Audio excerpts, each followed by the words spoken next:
Bonjour fidèles internautes, fidèles téléspectateurs. Je suis une fois de plus dans la joie de vous retrouver sur votre chaîne préférée Seb TV dans votre émission Doctrine. J'espère que vous allez bien et voici nous sommes dans un numéro où nous allons aborder un thème très puissant, très édifiant et nous avons une fois de plus la grâce d'avoir sur ce plateau le docteur Saint qui n'est plus à présenter, que vous connaissez déjà, qui est un chroniqueur de cette émission Doctrine. Alors, nous nous retrouvons dans quelques instants. Que Dieu vous bénisse. Oui, fidèles téléspectateurs, fidèles internautes, nous sommes heureux une fois de plus de vous retrouver sur votre chaîne préférée Seb TV dans votre émission Doctrine. Alors, nous avons une fois de plus la joie d'avoir avec nous sur ce plateau le docteur Saint Béat. Et avec vous, docteur Sarbéa, bonjour. Bonjour, pasteur Evra. Alors, nous allons aborder un thème très édifiant, un thème très important, parce que ça fait couler beaucoup d'encre.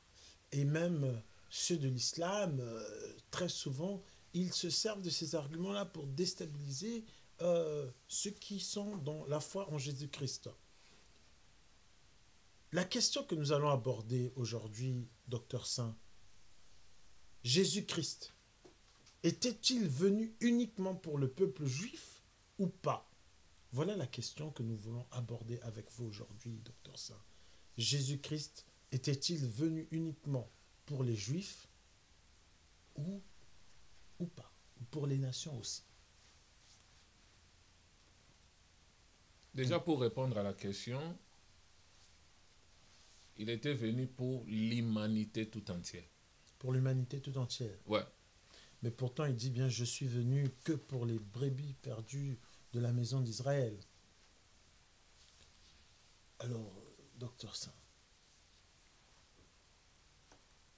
Merci pour la question. La première des choses, je vais aborder le point sur la venue de Jésus. Oui. Mais le plus important d'abord, Oui. c'est de définir la personne de Jésus-Christ. Amen. C'est à partir de la définition de la personne de Jésus que nous pourrons maintenant savoir si il était destiné uniquement aux Juifs ou s'il était aussi destiné pour le peuple des gentils que nous sommes.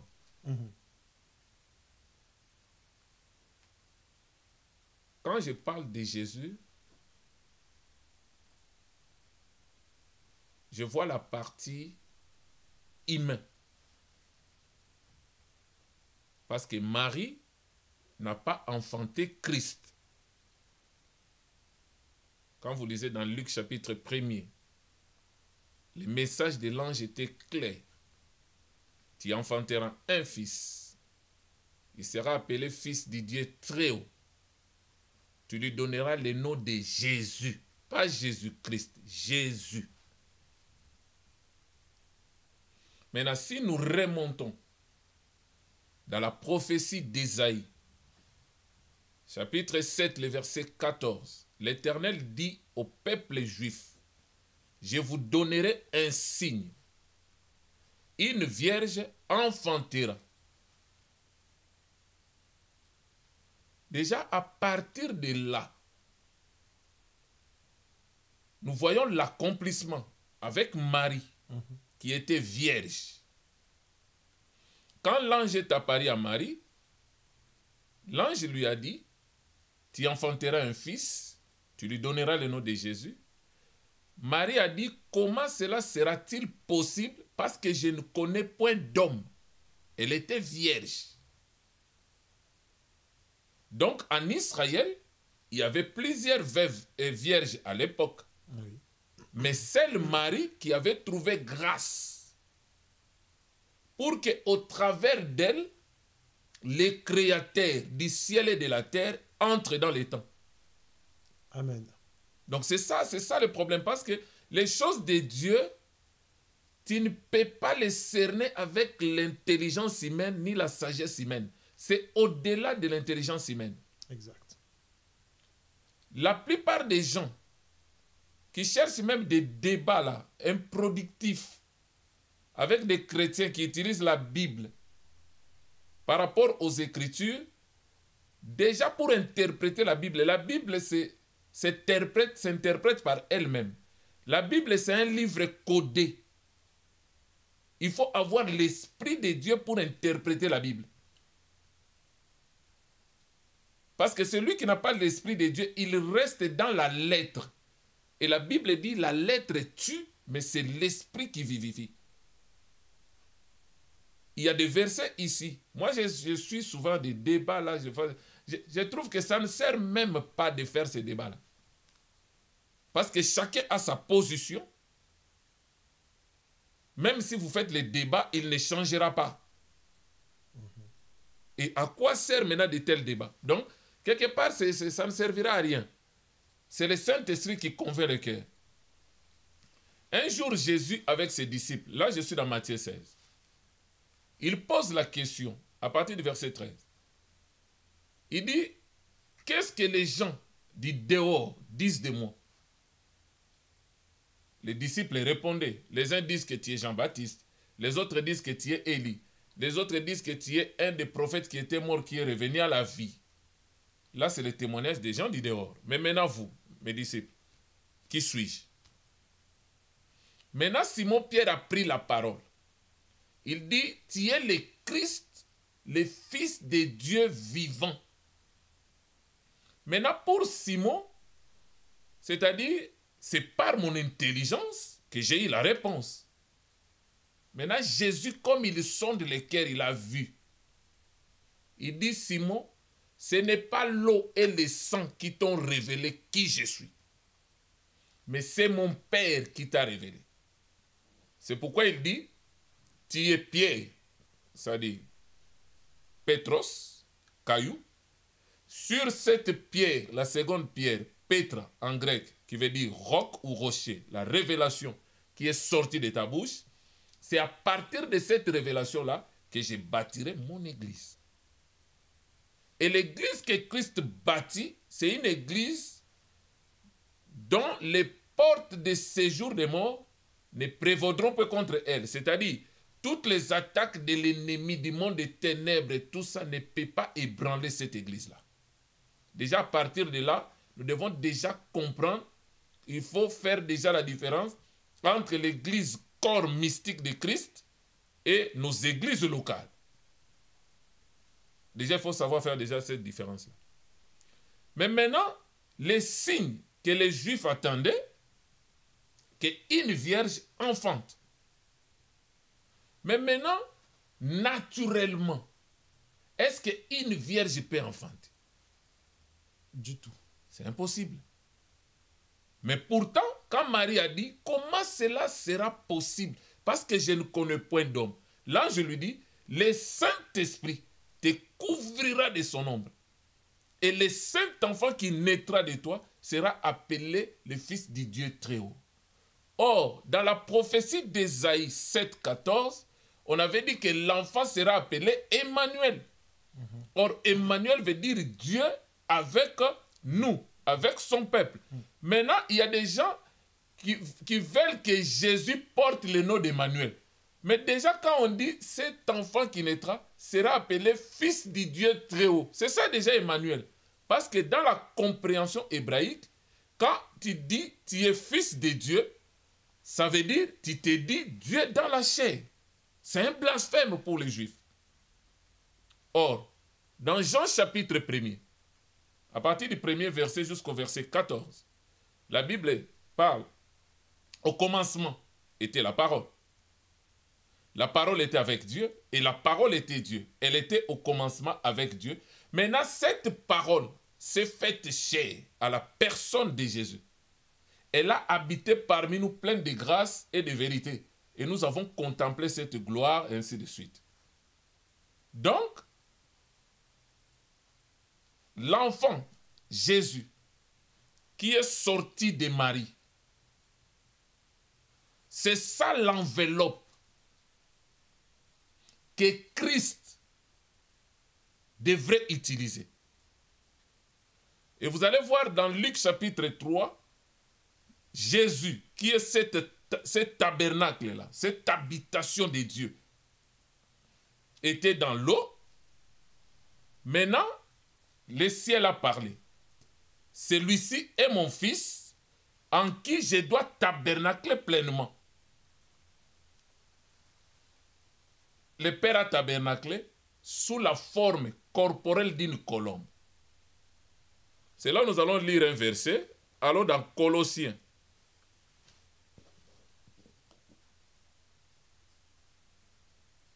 Colossiens. Je prends d'abord les versets, le chapitre 1er, les versets 15 à 22. Après, je vais prendre le chapitre 2, le verset 9. Donc, Colossiens, chapitre 1er, je commence au verset 15. Il est l'image du Dieu invisible. C'est-à-dire, pour voir les dieux invisibles, vois Jésus. Amen. Il est l'image de Dieu invisible. Le premier-né de toute la création. Or, chronologiquement parlant, tu vas dire quoi? Jésus-Christ est né à l'époque de Joseph et Marie. Mais comment ici on dit il est le premier-né de toute la création? Donc c'est pour dire, c'est lui qui est la parole qui était au commencement.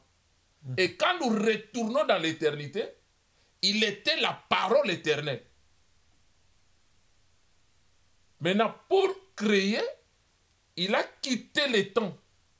Il a déchiré l'éternité, il entre maintenant dans le temps. Maintenant, quand il entre dans le temps, c'est l'attribut parole. Parce que tout a été fait par elle, et rien de ce qui a été fait n'a été fait sans elle. Donc, il est le créateur. Parce qu'il est la parole. Il est Dieu, créateur. Amen. Amen. Maintenant, il dit, il est le premier-né de toute la création. Car en lui ont été créées toutes choses qui sont dans les cieux et sur la terre.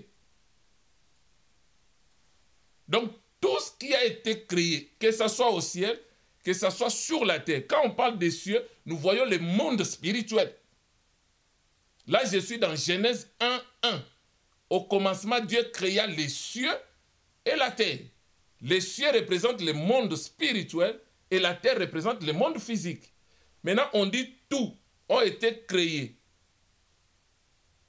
Les choses visibles et les choses invisibles. Trône, dignité, domination, autorité. Tout a été créé par lui. Donc, il est le créateur. Maintenant, il a créé pour lui.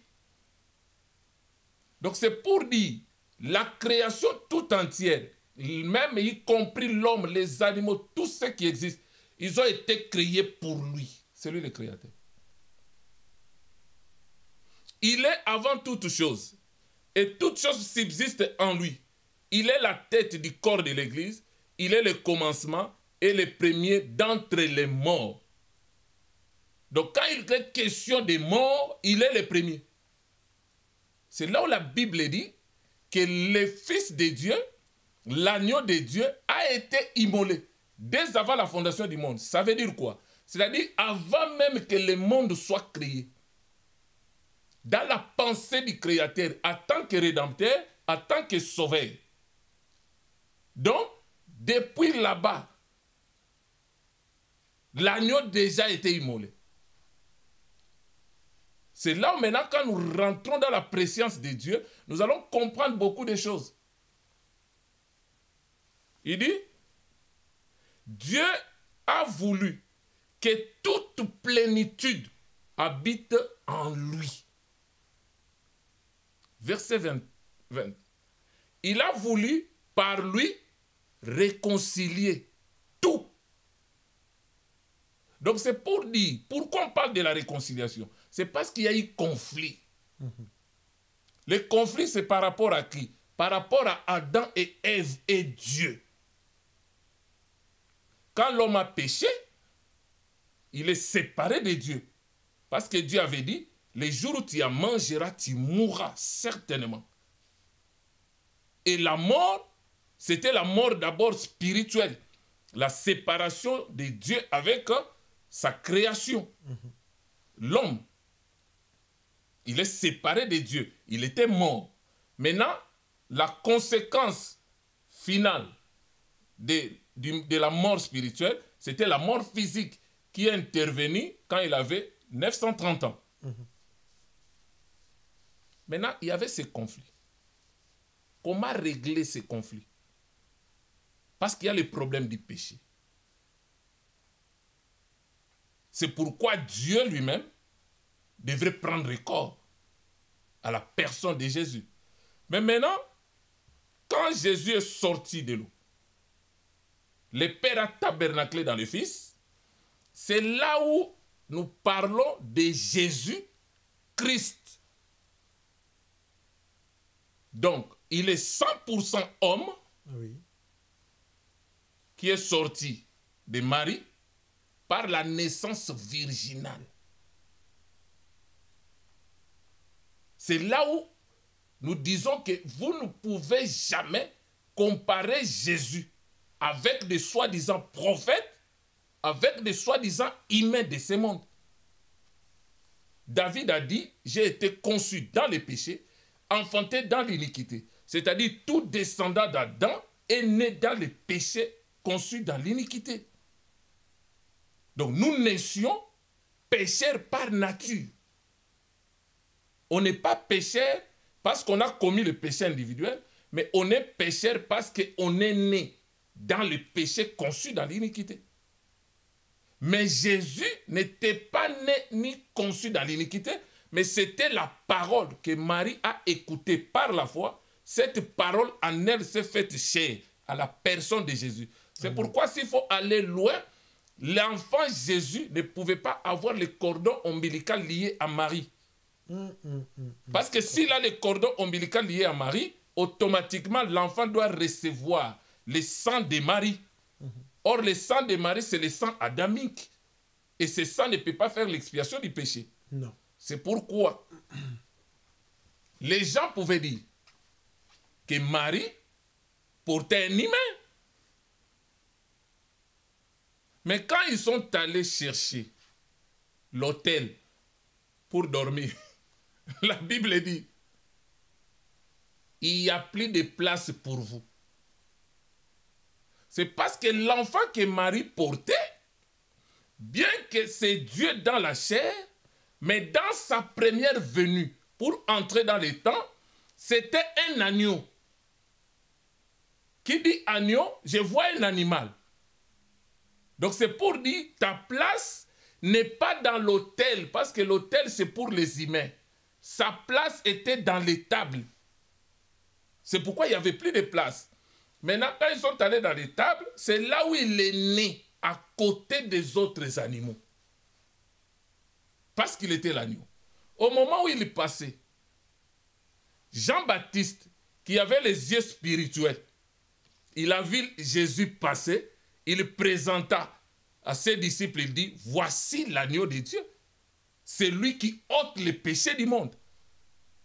Donc si Jésus ne vient pas pour ôter les péchés du monde, l'humanité tout entière va aller en péril. Et c'est là maintenant, ça nous ramène dans Apocalypse 5, les versets 1 à 10. La question a été posée au ciel. Qui est digne de prendre les livres, d'ouvrir les livres et d'en rompre les sceaux? Il n'y avait personne, ni au ciel, ni sur la terre, ni sous la terre. C'est pour dire qu'il n'y avait aucun humain, même pas les anges au ciel, qui pouvaient être dignes pour récupérer les livres de la main droite de celui qui vit au siècle des siècles, d'en rompre les sceaux pour donner la solution à l'humanité. Il n'y avait personne. C'est là où la Bible dit, j'en plairai de ceux qui n'avaient personne. Mais maintenant, l'un des vieillards lui dit, ne pleure pas. Voici. Les vieillards présentent les lions de la tribu de Juda. Les rejetons de David a vaincu pour prendre les livres, d'ouvrir les livres et d'en rompre les sceaux. Là, quand on parle des lions, là, nous ne voyons pas la première venue de Jésus. Là, nous voyons la seconde venue parce que les lions, c'est le roi des animaux. Donc, dans la seconde venue, il sera juge. C'est pourquoi on l'appelle le rejeton de David. Pourquoi? Parce que David, c'est la lignée de Juda, la lignée de la royauté. Vous allez dans Genèse 49, vous allez voir la bénédiction prophétique de Jacob, quand il parle sur Juda. Il dit, le sceptre et le bâton de commandement ne s'éloignera pas de Juda, jusqu'à ce que vienne qui? Les Shiloh. Or, les Shiloh, c'est qui? C'est lui à qui appartient le sceptre. Et quand lui, il viendra, c'est pour que le peuple lui obéisse. Donc, c'est comme pour dire, c'était une course en relais. Quelqu'un qui court, David qui court, il arrive à un moment, il donne, il passe le flambeau à Salomon, son fils. Salomon prend, il court, il passe à Roboam, ainsi de suite. Mais maintenant, quand les Shiloh arrivent, c'est-à-dire les sceptres que vous êtes en train de passer de génération en génération, ce sceptre-là appartient à lui.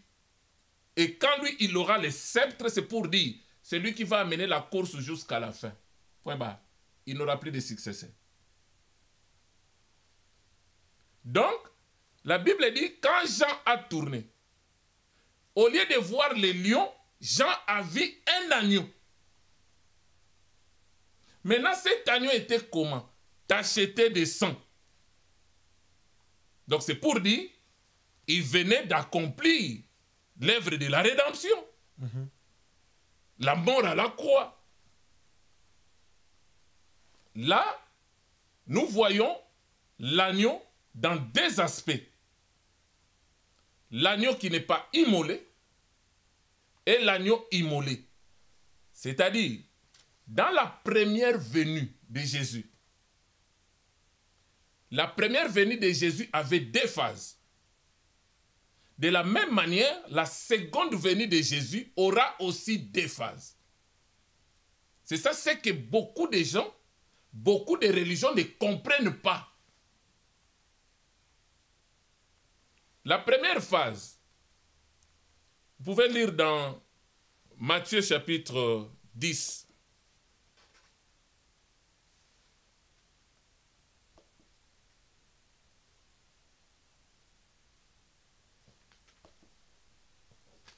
À quel verset? Matthieu chapitre 10, vous pouvez commencer au verset 5. Nous lisons Matthieu chapitre 10, verset 5. 5 à 7. 5 à 7. Tels sont les 12 que Jésus envoya après leur avoir donné les instructions suivantes. N'allez pas vers les païens et n'entrez pas dans les villes des Samaritains. Allez plutôt vers les brebis perdues de la maison d'Israël. Amen. Allez prêcher et dites, le royaume des cieux est proche. Amen. Donc là, Jésus, l'agneau de Dieu, dans sa première venue, première phase de la première venue, c'est-à-dire c'est l'agneau qui est là, entier, qui n'est pas immolé. Donc l'agneau qui n'est pas encore immolé n'est pas destiné aux gentils. Il est destiné à Israël. C'est pourquoi il y a plusieurs textes. La femme qui avait la bosse derrière le dos, une femme qui avait la main sèche. Vous pouvez aussi prendre dans Luc 19, l'histoire des Zachée. Christ a dit quoi? Le salut est entré maintenant dans cette maison. Parce que celui-ci est aussi l'un des descendants d'Abraham. Que le Fils de l'homme est venu chercher. Il dit quoi? Les brebis perdues. Il peut dire d'Israël. Parce que là, l'agneau n'est pas immolé. Maintenant, la seconde phase de la première venue, il faut que l'agneau soit immolé. Maintenant, une fois que l'agneau est immolé, il est maintenant destiné aussi pour le peuple des nations. C'est pourquoi nous avons dit que Jésus n'est pas venu uniquement pour le peuple juif, mais Jésus est venu pour l'humanité tout entière. Entre parenthèses, Jésus n'est pas chrétien. Amen. Jésus n'est pas une religion. Mais Jésus, c'est le sauveur de l'humanité. C'est ça ce que beaucoup de gens doivent comprendre. Maintenant, le problème, quand nous prenons à ce qui concerne la première venue, Dieu dans son plan, mais ce plan-là, c'était un plan provisoire, mais qui ne devrait pas marcher. De la même manière, il avait inauguré le sacerdoce lévitique, mais ce sacerdoce ne pouvait pas ôter, ne pouvait pas régler le problème du péché originel. Mais c'était une solution provisoire parce que lui savait que lui-même viendra en tant que véritable souverain sacrificateur selon l'ordre de Melchisédek. Par son sacrifice à la croix, il verse son sang sans l'effusion du sang. Hébreux 9, 22, il n'y a point de pardon du péché. Donc ça dit, il va ôter le péché. Mais maintenant, le plan de Dieu ici, dans un premier temps, c'était quoi? C'est comme Dieu, il voulait faire d'Israël un royaume de sacrificateurs pour Dieu envers les nations. Tu vois le plan de Dieu. C'est-à-dire, Dieu devrait maintenant choisir un peuple parmi tant d'autres. C'est là que nous voyons maintenant, ça nous ramène dans Genèse 12, 1 à 3. Il appelle Abraham. Quitte ton pays, tout ça, la patrie, je ferai de toi une grande nation, tout ça. Maintenant, c'est là où nous disons que Dieu a choisi Israël, le peuple terrestre de Dieu. Quand Dieu parlait avec Abraham, Dieu avait montré à Abraham deux types de postérité importantes. Oui. D'abord, il a commencé par lui montrer les sables de la mer. Il dit, telle sera ta postérité, c'était en plein jour. C'est-à-dire Israël, c'est le premier peuple, le peuple du matin, qui est identifié au sable de la mer, c'est-à-dire le peuple terrestre de Dieu. Israël a une destinée d'abord terrestre avec Dieu. C'est pourquoi vous allez voir à la suite des temps, pendant les milléniums, Israël va jouer un rôle très important sur la terre en tant que peuple terrestre de Dieu. Mais maintenant, la nuit, Abraham était dans sa tente. Dieu lui dit, sors de ta tente. C'est ça la définition de l'église, appelée horde. Il dit, regarde au ciel. C'était la nuit. C'est le peuple du soir. Les étoiles du ciel. Il dit, telle sera ta postérité. Or, les étoiles du ciel, c'est ça l'épouse qui a une destinée céleste avec Dieu. Mais maintenant, quand il montre à Abraham les sables de la mer, on voit Israël. Mais des fois, les gens, ils disent quoi? Pourquoi Dieu a choisi Israël? Oui. Pourquoi, justement? Qu'est-ce que Israël avait de spécial pour que Dieu le choisisse? Deutéronome, vous pouvez nous lire? Deutéronome chapitre 7, je crois.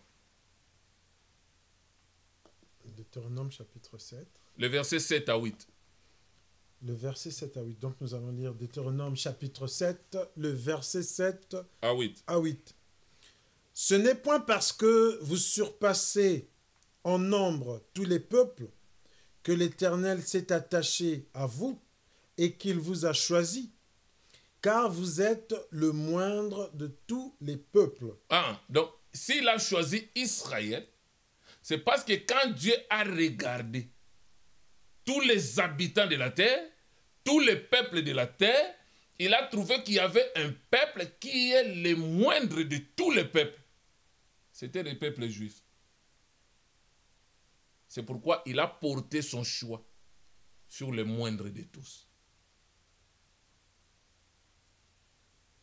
Amen. Amen.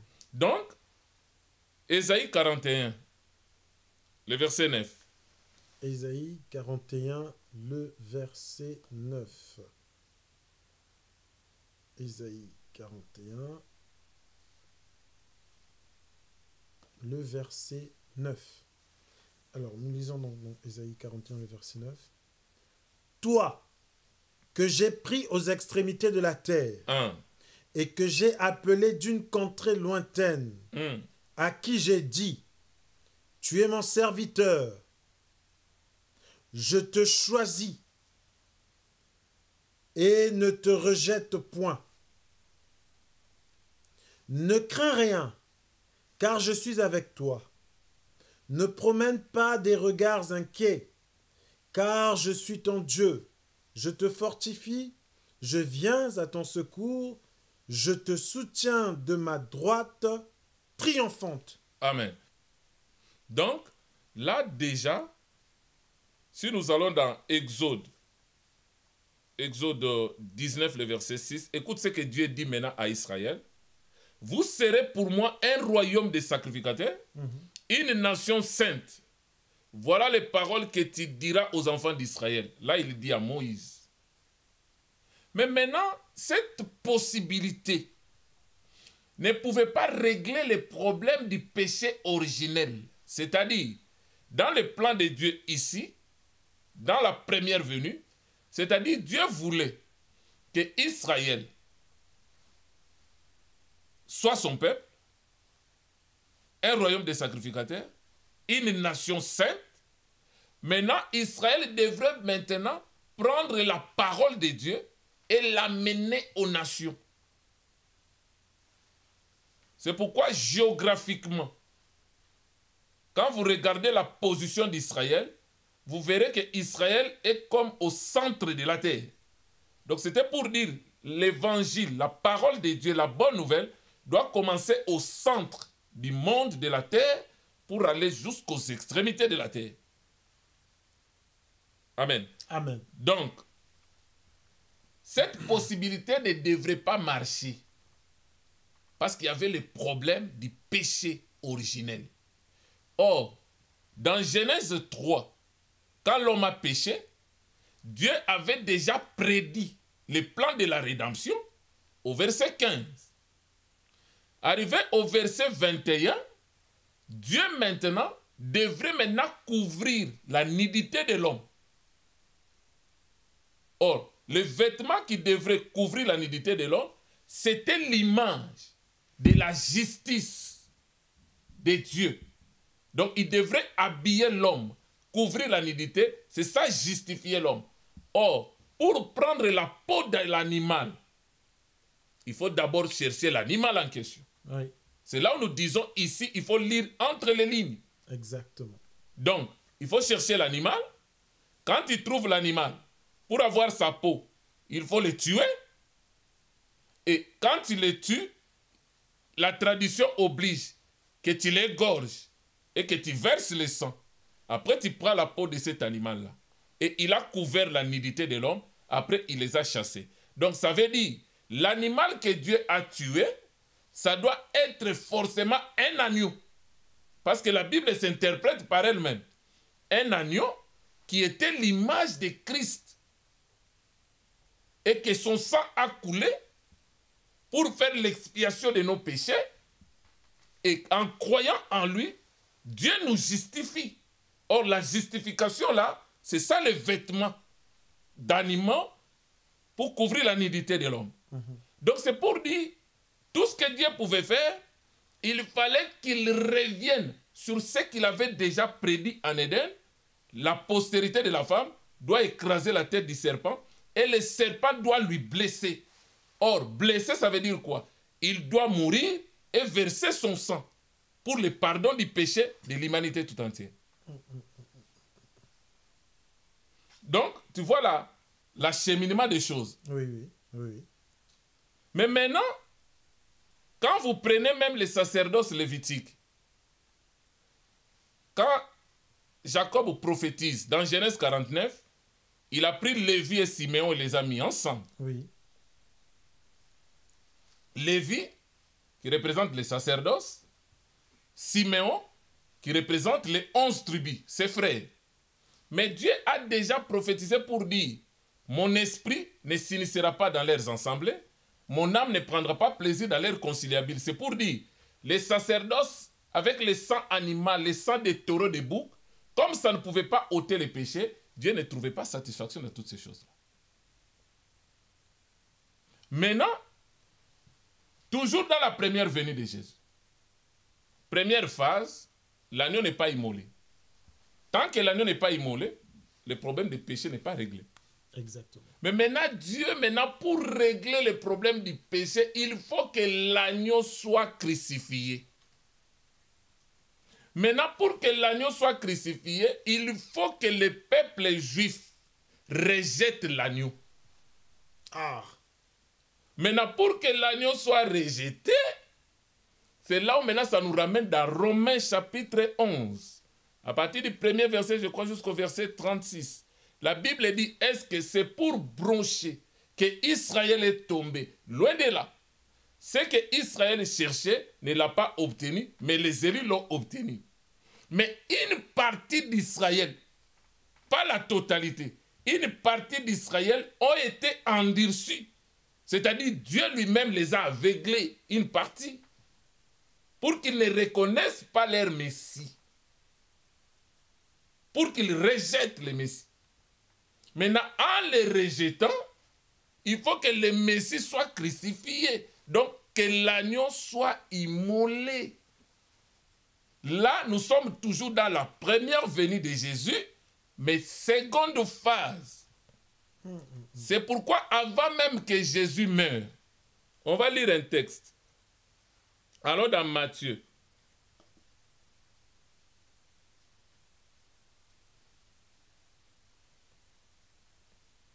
Matthieu chapitre 12.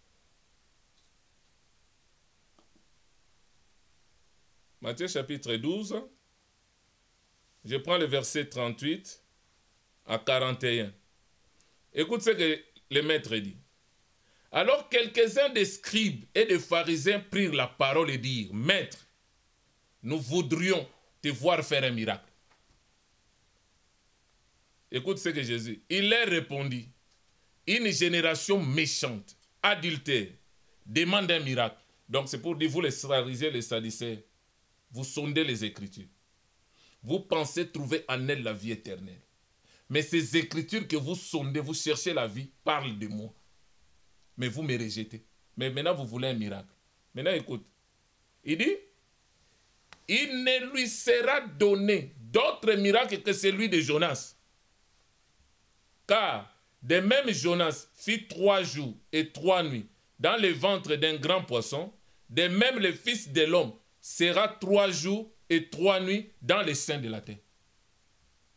Donc c'est pour dire, les miracles qui restent aux chefs religieux, ceux qui bâtissaient, ont rejeté la pierre, et cette pierre qui est devenue la pierre angulaire, Jésus-Christ, il dit maintenant aux chefs religieux, aux scribes, aux sadducéens, à toutes ces personnes-là, les seuls miracles que vous allez voir maintenant, c'est le miracle de Jonas. Maintenant, retournons dans l'histoire de Jonas. Quand Dieu a dit à Jonas, va prêcher à Ninive, parce que Ninive, c'était la nation païenne, les gentils. Maintenant, Jonas, il est le peuple de Dieu, représenté par Israël. Maintenant, Jonas, il joue le rôle de Christ, parce que Christ, c'est lui le véritable Jonas. Maintenant, il dit, observez maintenant le mouvement de Jonas. Maintenant, on dit à Jonas, va prêcher à Ninive. Jonas a refusé. C'est de la même manière, Jésus-Christ, en tant que véritable Jonas, quand il est venu sur la terre, dans sa première venue, l'agneau qui n'est pas immolé, il ne peut pas aller chez les nations. C'est pourquoi il donnait l'instruction aux disciples, dans Matthieu 10, n'allez pas chez les gentils, chez les nations. Allez vers les brebis perdues d'Israël. Donc, le refus de Jonas, c'est ça le refus de Jésus. Dans Matthieu 10. Mais maintenant, il y a eu des problèmes. Dans le bateau, Jonas a dit, c'est moi qui vous apporte ce malheur. Si vous voulez avoir la tranquillité, jette-moi, que je meure. Comme ça, vous aurez la tranquillité. On l'a jeté. La baleine l'a avalé. La Bible dit Jonas intercédait dans le ventre des baleines. pendant 3 jours. Après 3 jours, on l'a vomi à Ninive. Et quand il a prêché à Ninive, toute la ville a accepté la parole, depuis le roi jusqu'au dernier. Donc, quand Jésus a dit, les seuls miracles qui vous restent, c'est les miracles de Jonas, c'est vous dire quoi? Pour vous, même si j'ai fait des miracles, vous n'allez plus croire. Parce que les miracles qui ont été opérés des milliers de vous, si vous étiez vraiment des enfants de la postérité d'Abraham, vous m'aimeriez. Vous devez croire. Mais vous avez pour père le diable. Même si j'ai fait des miracles, vous ne pouvez plus croire. Les miracles qui restent, c'est les miracles de Jonas. Là, Jésus parlait de sa mort. Je serai mis à mort 3 jours. Et dans les 3 jours-là, de la même manière, Jonas n'était pas mort. Dans le ventre du poisson, il était vivant. De la même manière, dans les séjours des morts, Christ est allé faire un travail. Là, ça nous ramène dans 1 Pierre chapitre 3. La Bible dit, je crois, à partir du verset 18 jusqu'à 20. Lui qui a tout cela souffert, il est allé prêcher aux esprits en prison qui autrefois étaient incrédules lors de la patience de Dieu, s'est prolongé au jour de Noé. Mais maintenant, quand Christ est ressuscité le 3e jour, c'est ça l'image de Jonas qui est maintenant vomi à Ninive. Maintenant, allons dans Actes, chapitre 1er. Actes, chapitre 1er. Vous allez voir, les disciples lui posent la question. Il dit, car Jean-Baptiste, le verset 5, a baptisé d'eau. Mais vous, dans peu de temps, vous serez baptisés du Saint-Esprit. Le verset 6. Alors les apôtres réunis lui demandèrent, Seigneur, est-ce à ce temps que tu rétabliras le royaume d'Israël? Il leur répondit, ce n'est pas à vous de connaître le temps ou le moment que le Père a fixé de sa propre autorité. Mais verset 8. Mais vous recevrez une puissance, le Saint-Esprit survenant sur vous, vous serez mes témoins. Maintenant, écoute. Dans Matthieu 10, n'allez pas chez les païens, n'entrez pas dans la ville des Samaritains. Mais maintenant, Jésus immolé, il est mort à la croix, enseveli, ressuscité. C'est ça l'image de l'agneau qui est maintenant immolé. Maintenant, immolé, il est maintenant destiné aussi au peuple des gentils. Maintenant, il dit quoi? Vous serez mes témoins d'abord à Jérusalem et dans toute la Judée. C'est parce que le salut vient des Juifs. Ensuite, dans la Samarie. Pourquoi la Samarie? Pourquoi il interdisait avant qu'on n'aille pas chez les Samaritains? Parce que les Samaritains, ils étaient déjà dans le mélange. Le peuple du royaume du Nord, ils s'étaient mélangés avec des païens. Ils se sont fait des alliances, des mariages, ils ont eu des enfants, tout ça là. C'est pourquoi on les considérait comme des païens. Et ça va nous ramener même dans l'histoire de Jean 4, Jésus avec la femme samaritaine, où il y a des conflits entre nous, tu vois. Maintenant, il ne s'arrête pas en Samarie, il dit quoi? Jusqu'aux extrémités de la terre. Donc c'est pour dire, Jésus, de son vivant, l'agneau qui n'est pas immolé, il est destiné au peuple juif. Mais maintenant, pour régler les problèmes du péché, il faut que l'agneau meure. C'est comme on parle même dans Galates 3 par rapport au testament. Pour que le testament entre en vigueur, il faut que le testataire meure. Et quand le testataire meurt, c'est alors que le testament entre en vigueur. Mais s'il est vivant, ça ne peut pas. Donc là, nous voyons que la deuxième phase de la première venue, là nous avons maintenant l'agneau immolé que Jean avait vu dans Apocalypse 5, à partir du verset 1er jusqu'au verset 10. J'ai vu un agneau tacheté de sang, immolé, qui a vaincu. Et c'est lui qui a pris le livre, il l'a ouvert et il a rompu le sceau. Maintenant, la seconde venue de Jésus, il ne sera plus agneau. Là, il sera le lion. Mais maintenant, la seconde venue de Jésus aussi, il faut faire la part des choses. Il y a aussi deux phases. Donc, deux phases pour la première venue. Pour la première venue, deux phases pour la seconde venue. C'est pourquoi la première phase de la seconde venue, Jésus restera dans les airs. Son épouse ira à la rencontre de l'époux dans les airs. Là, nous sommes dans 1 Thessaloniciens 4, les versets 16 à 18. La Bible dit, je paraphrase, à un signal donné, à la voix d'un archange, au son de la trompette, il descendra du ciel.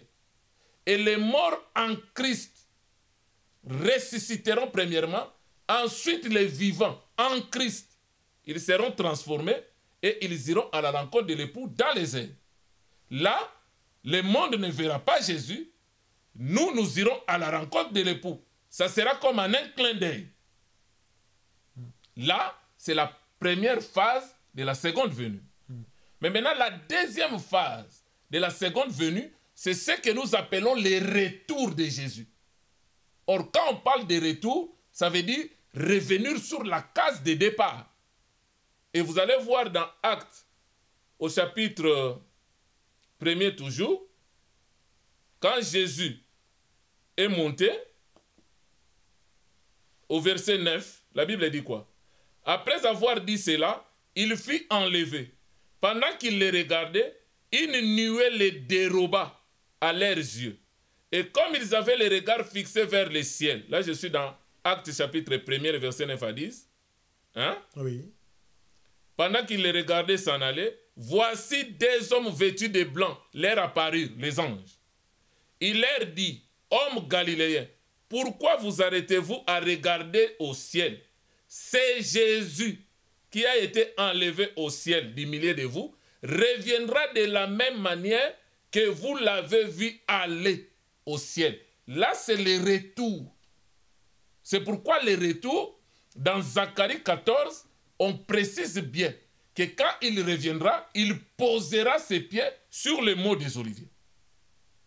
Or, ici, l'ascension s'est faite au mont des Oliviers. De la même manière, il est monté sur cette montagne, c'est de la même manière qu'il reviendra.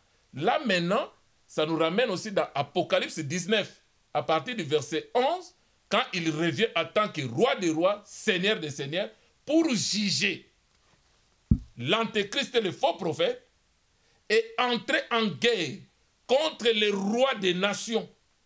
Pourquoi? Parce que quand vous allez dans Joël chapitre 2, chapitre 3, la Bible dit, Dieu va juger les nations pour deux raisons principales.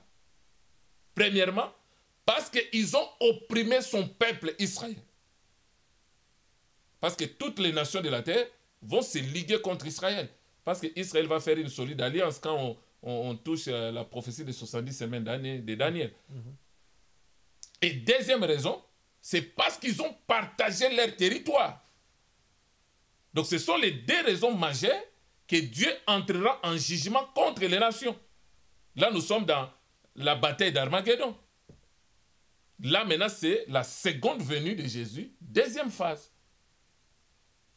Donc, c'est très important que les gens comprennent. Parce qu'il y a des gens, tellement ils ne comprennent pas, ils disent maintenant, il embrouille les chrétiens pour dire, Jésus n'était pas venu pour vous. Regarde lui-même, il a dit, j'étais destiné aux brebis perdues d'Israël, il n'était pas venu pour nous. Bien sûr, ça c'est la première phase de sa première venue. L'agneau n'est pas immolé.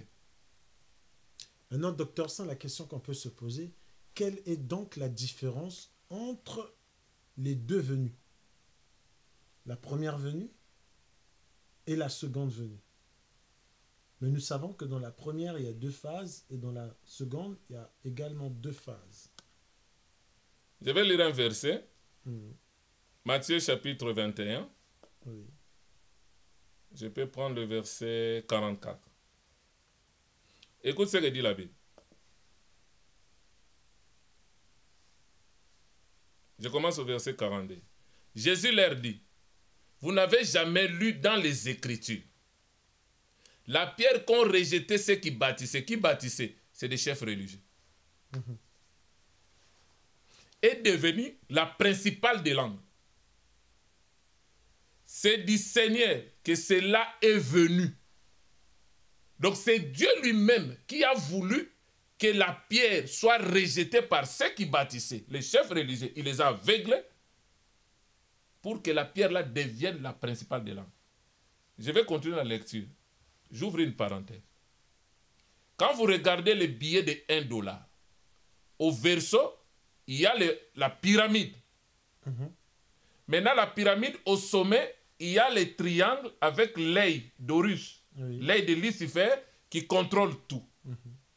C'est les signes maçonniques des Illuminati. Maintenant, la Bible dit, la pierre que ceux qui bâtissaient ont rejetée est devenue la principale des langues.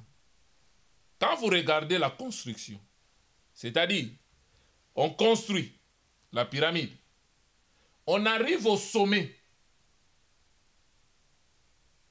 Maintenant, pour avoir la pierre de l'angle, qui est Christ, mais les gens l'ont rejeté. Maintenant, à la place, on va faire quoi? On remplace Lucifer.